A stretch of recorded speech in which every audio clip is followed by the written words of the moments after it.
Hi everyone, I'm Shavindi and I used to coach the junior debaters of Ladies College. In today's video, I will be discussing the RI quarterfinals motion. The motion reads, "This House prefers a world where pride does not exist." The information slide defines pride as the emotion of having a high opinion of oneself or one's own importance, qualities, and actions. In setting up this debate, it's important to note two things. Firstly, that because you are debating on a "this house prefers" than motion, that proposition has to establish a counterfactual in a world where pride does not exist, and they need to constantly show in the absence of pride what does this sort of world look like. And the second thing to note is that pride is an incredibly ambiguous emotion. It is neither wholly positive nor is it negative, but you can frame the debate to show that the way that it manifests and reacts within people can be more positive or negative. I'll be first covering proposition in this video, and then I will be moving on into opposition. So in setting up proposition, it's important to remember two things. Firstly, that proposition needs to show how pride reacts more negatively within people, and secondly, proposition needs to establish a counterfactual.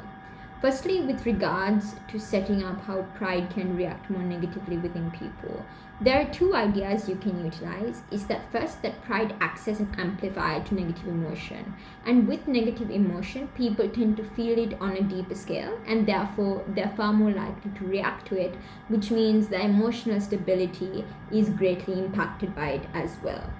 The second thing is that pride, because it places a greater focus on yourself, which means you tend to value your opinions, your actions, and your qualities far more. It creates a spotlight effect on yourself, which means that you consider yourself to be far more noticed and far more important than any other person. In the counterfactual that you are establishing, it's important to note that in the absence of pride, that because that spotlight effect is not present and the idea of self-importance is not present, which means the emotion is not constantly sending a feedback loop to your brain, reinforcing that positive reward mechanism.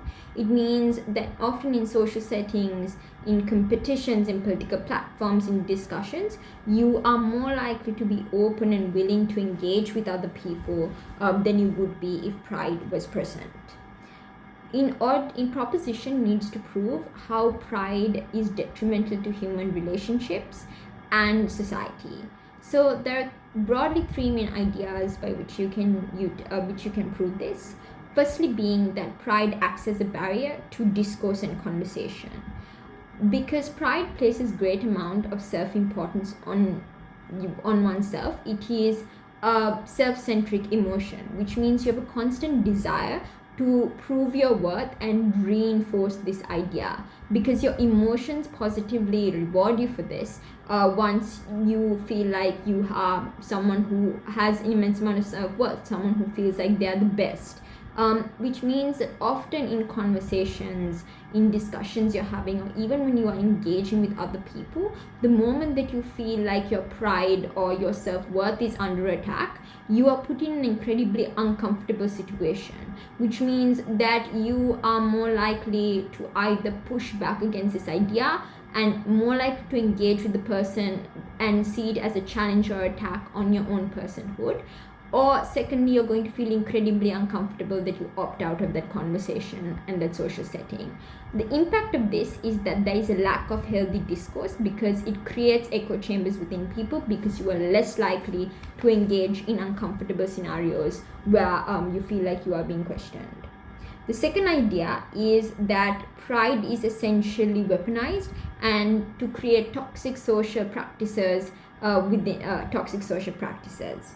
Pride focuses on your own importance, which means that there is a link between your qualities, your actions, your characteristics, even the way that you look, and the reinforcement essentially that pride gives your brain, which leads to a lot of people often being able to weaponize pride in a manner which can lead to bigoted social practices and even discriminatory social practices. This can often look like politicians using heavy rhetoric and often using bigoted language under the guise of nationalistic pride.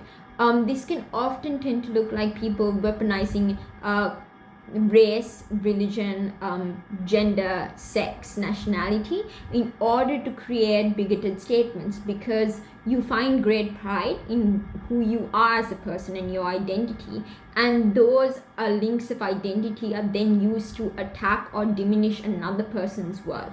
And this can often lead to the rise of like extremist groups which are based on nationalistic ideologies. The impact of this is that it creates a constant feedback loop within your own brain, and that itself results in an echo chamber which allows nationalistic groups rise and often perpetuates the existence of incredibly bigoted ideologies such as like justification of colonialism, racism within circles. The third thing that it results in is creating unhealthy support systems and the breakdown of friendships.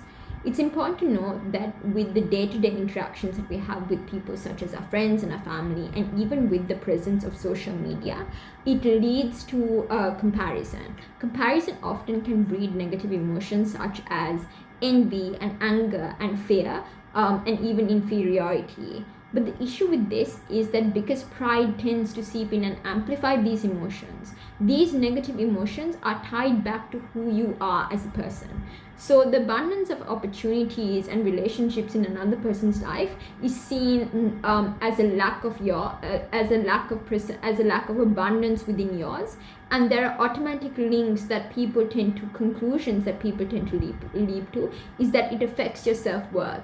This in turn impacts the ability for you to feel happy and joyful for your friend in these social situations, or even for people who you may meet but not know very well, which often leads to things like sabotage within social dynamics such as friendships, co-workers, etc. And it creates an unhealthy system of an inability to feel positive emotion, because your friends' lives and your family's lives are constantly being compared and drawn to the way that you live your life as well. The impact of this is that it creates a lack of positive and meaningful friendships, which means that either you're going to engage with friendships which don't necessarily make you feel inferior, but it is like mostly superior. And secondly, you are unable to support people who you feel challenge your sense of like self-worth. That is what essentially proposition's case tends to revolve around. With regards to moving on to opposition's case, there are two things to note when setting up, is that opposition is defending a world where pride exists. So essentially you are defending status quo. Status quo, how you need to set it up in a manner where the need for pride to exist is vital. Because in status quo, you will live in an incredibly competitive and comparative world where pride essentially acts as a stabilizing system internally, which positively reinforces people for the things that they do, the ability for them to maintain relationships, take joy in simple mundane things such as waking up on time, going to getting items done at work, and even perhaps like meeting friends. It constantly reinforces it's a rewarding mechanism essentially for things that you find pride and joy in and the effort you put in. With regards to setting up how pride manifests more positively within people, there are two things that essentially you can do.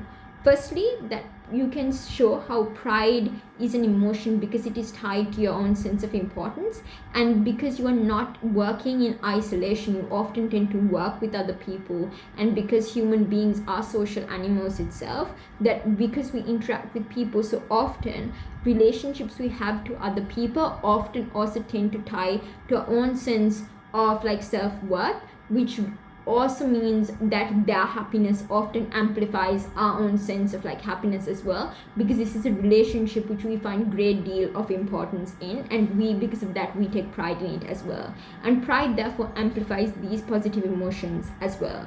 The second thing is that pride creates an internal support system because it amplifies positive emotions. It makes us feel good about ourselves and the qualities that we possess, such as like being a hard worker, maybe learning new skills, having certain skills that we have, being dedicated, being good friends. So it also is a positive mechanism by which to identify and develop good qualities in. What opposition essentially needs to prove is how pride is useful and helpful to people, especially when creating internal and external support systems. There are broadly three main ideas that you can use to prove this. Firstly is that pride helps people build their sense of self-worth and self-esteem. Is that because we live in an incredibly hectic society, that there are things in our lives that we essentially have to balance, such as like our careers as well as our social lives, from romantic connections to family, friends, careers. This often means that when we do achieve things in our work and our social lives, that pride acts as a stabilizing point in which to center your sense of worth, because you're able to reinforce the notion of believing in your own capabilities and taking credit for the work that you have done, not just only the outcomes but the time and effort that you have put in. The impact of this is that it becomes a norm for people to appreciate the hard work that you have put in, but this means it can also equally apply to other people as well. That because you're willing to appreciate the hard work that you have done, you're also equally willing to appreciate the hard work that perhaps your colleagues have put in, the work that perhaps your friends have put into meeting up with you, and taking pride in yourself as well. The second thing that pride does is that it builds up community support. This can often look like, because people are pack animals, we tend to form deep connections over time from the people who are in our proximity and who we are in close contact with, which can look like friends and family and neighbors and co-workers. This can often mean that because we are familiar with them and because we have these emotional ties, that there is a great deal of importance that we do put within these connections, because it gives us a sense of happiness. This often means that the achievements that they have, which things like things perhaps in their work, things perhaps in their family lives, things perhaps in their romantic life, the moment that those things bring them happiness, because it makes them happy and because of the emotional connection and the importance that we have placed in it, we often tend to take pride for their achievements as well.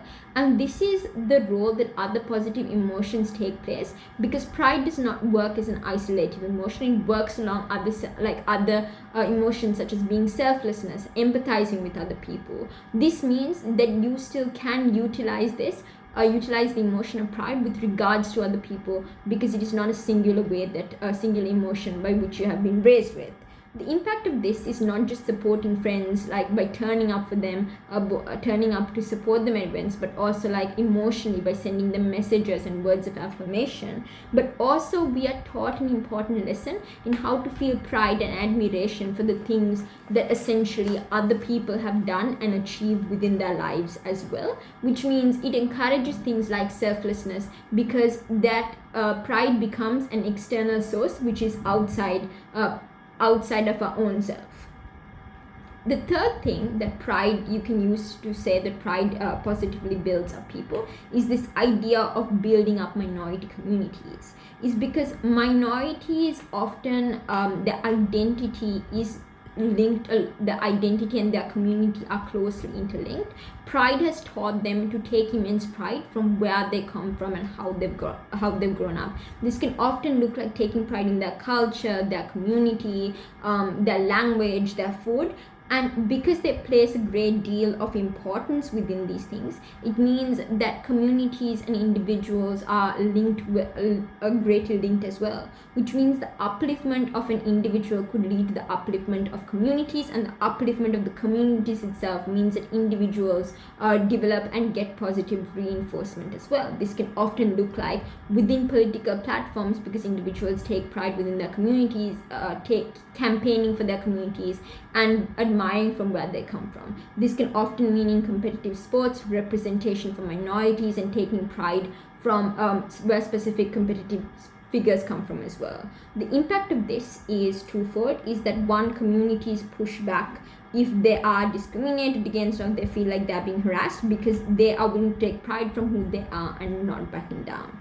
The second thing is that they are less apathetic because of the very fact that they are reactive. So because they take pride in it, they're willing to fight for their rights, which means that they're more likely willing to engage in protests and marches.